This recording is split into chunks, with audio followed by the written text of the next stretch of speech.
Hello folks, and welcome to Saving Miller. Today we had something interesting going on here on the farm, so I thought I'd share it with you. We had a visitor come and ask some questions about how our pasture here is actually an ecosystem.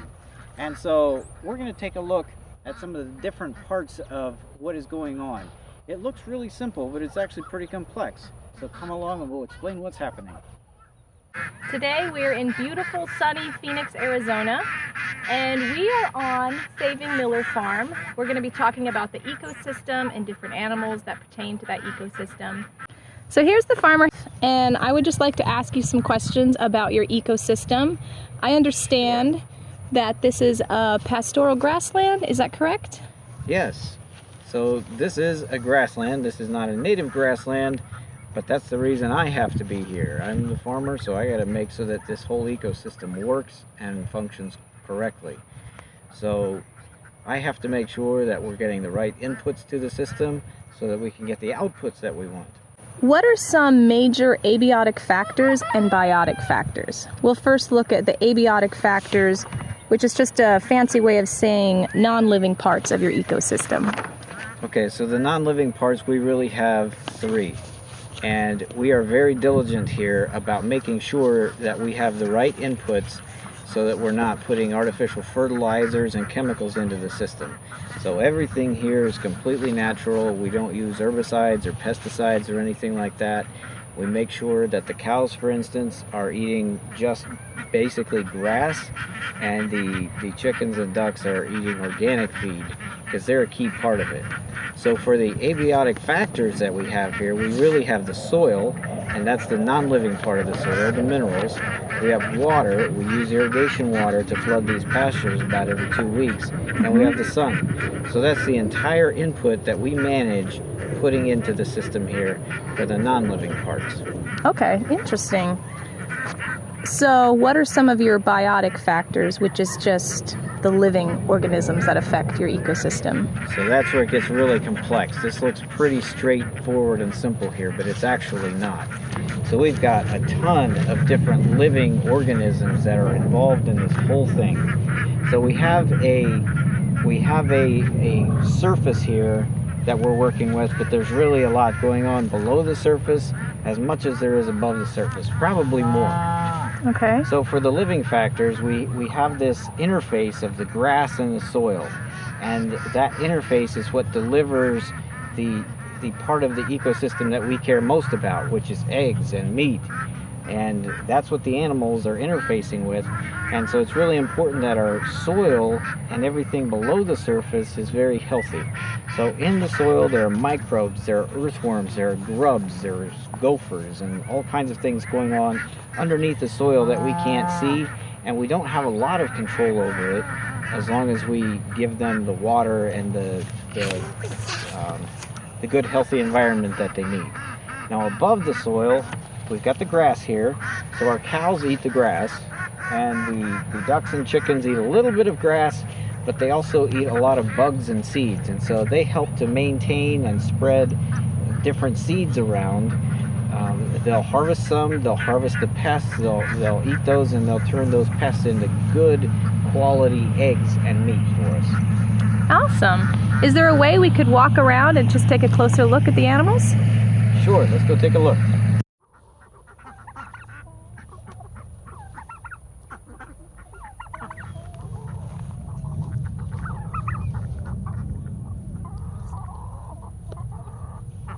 So I see chickens and ducks and a turkey. I'm not sure the different kinds of animals or species. Could you explain a little bit just the different species and maybe the reason you chose that species for this ecosystem?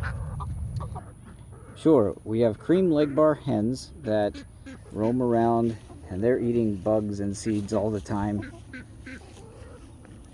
These are nice little chickens. They're very friendly, and they're really good on the pasture. They forage really well, and they're very curious, very friendly. And these are primarily here for the bugs and seeds that they eat. Is this your daughter? Yep, here's the mini farmer.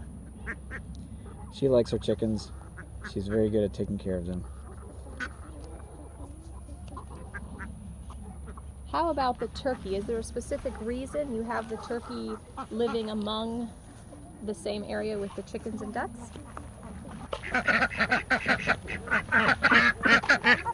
So this is a heritage breed turkey. This is a bourbon red turkey. They're a little bit smaller than many of the other breeds, and this guy is very friendly, and he serves a very important role here. He keeps the predators. We have big hawks around here, and he keeps those predators from coming and catching the chickens. So he serves a very important function here. So we take good care of him. We give him treats like this to keep him tame and keep him friendly, because he is quite a big bird and he could be a little bit mean if we didn't make friends with him. So is there any concern of the turkey ever harming the chickens or ducks, or is he pretty friendly and coexists well? The turkey actually...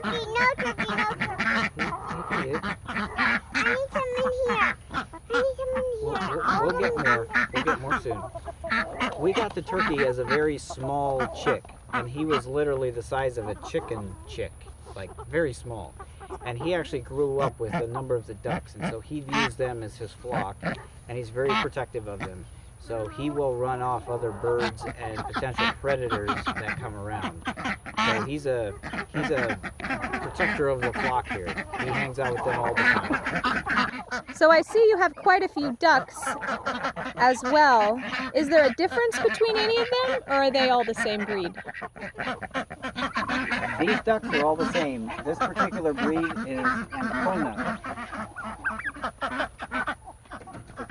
Ooh, there's the turkey, doing what he does, protecting the flock.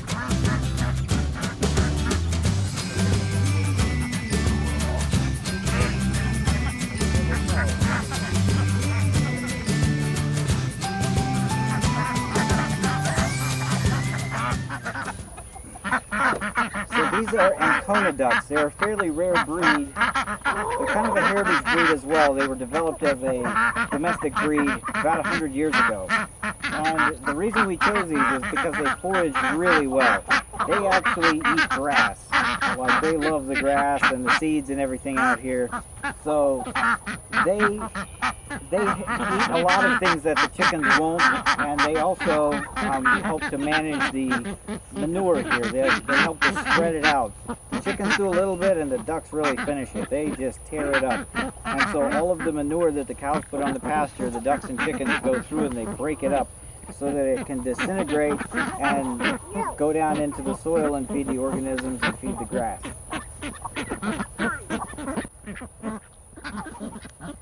I also see you have a great variety of grasses growing.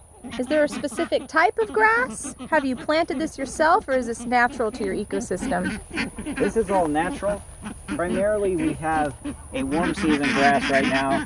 This is a Bermuda grass, and it's a very warm weather hardy grass. It thrives in the heat. And so even when we had 115 degrees here, the Bermuda is perfectly fine. So all of these grasses are growing and thriving during the summer, and then during the winter we have seasonal cool grasses that actually come up and provide feed. So because of our unique climate here and the flood irrigation, we actually have grass here year round. And that's a very good thing. So it minimizes the feed for the chickens, and the cows have grass year round. So one of the very, very important parts of this whole ecosystem is this right here. This is cow manure.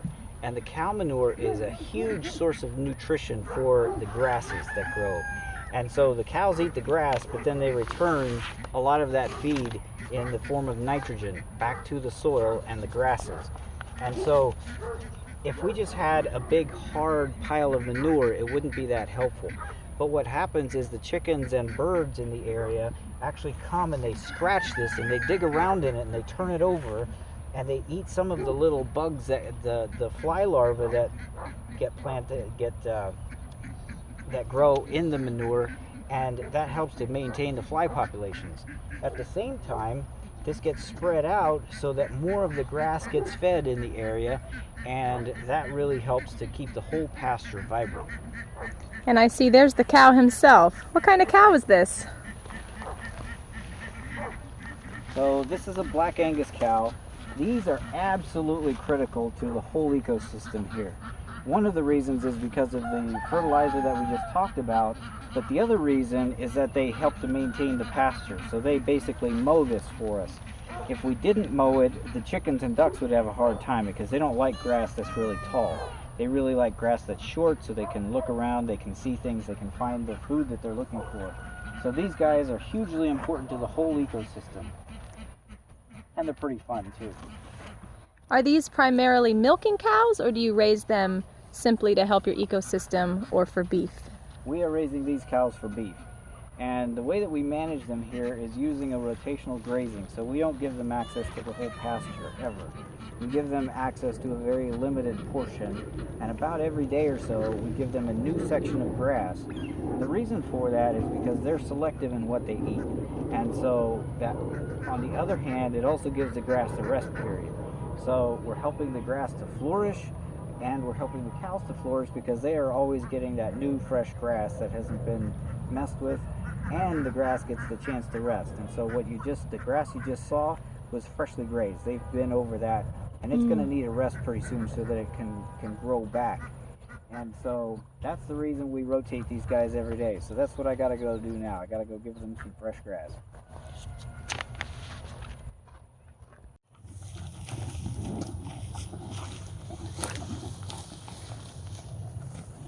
So we've just given the cows some new grass here, and they know what's good. They're pretty good at picking out what is good feed and what isn't. And we do this so that they graze everything in an even way. So they're all excited about new grass every time I give them fresh grass, pretty much every day. They're there. They know where it is and they love it.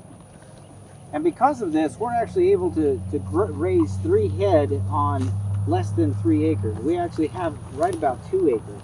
But because of this managed rotational grazing practice that we do, we're managing this ecosystem and really increasing our stocking density so that we can actually have more head on here than you would normally be able to if you just let them over the whole pasture.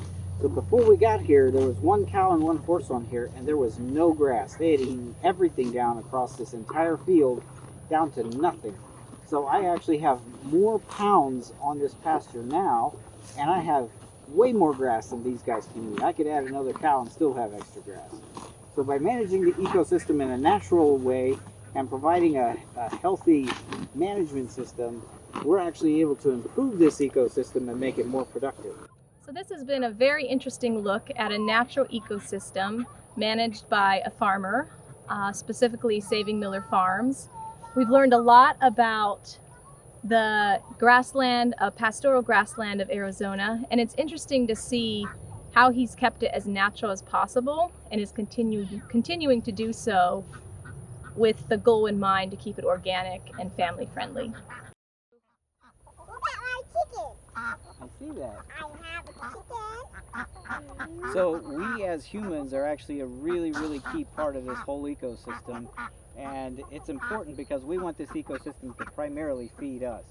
But at the same time, it's really an honor to take care of the animals and to be part of this whole regenerative agricultural experience that we have going on here.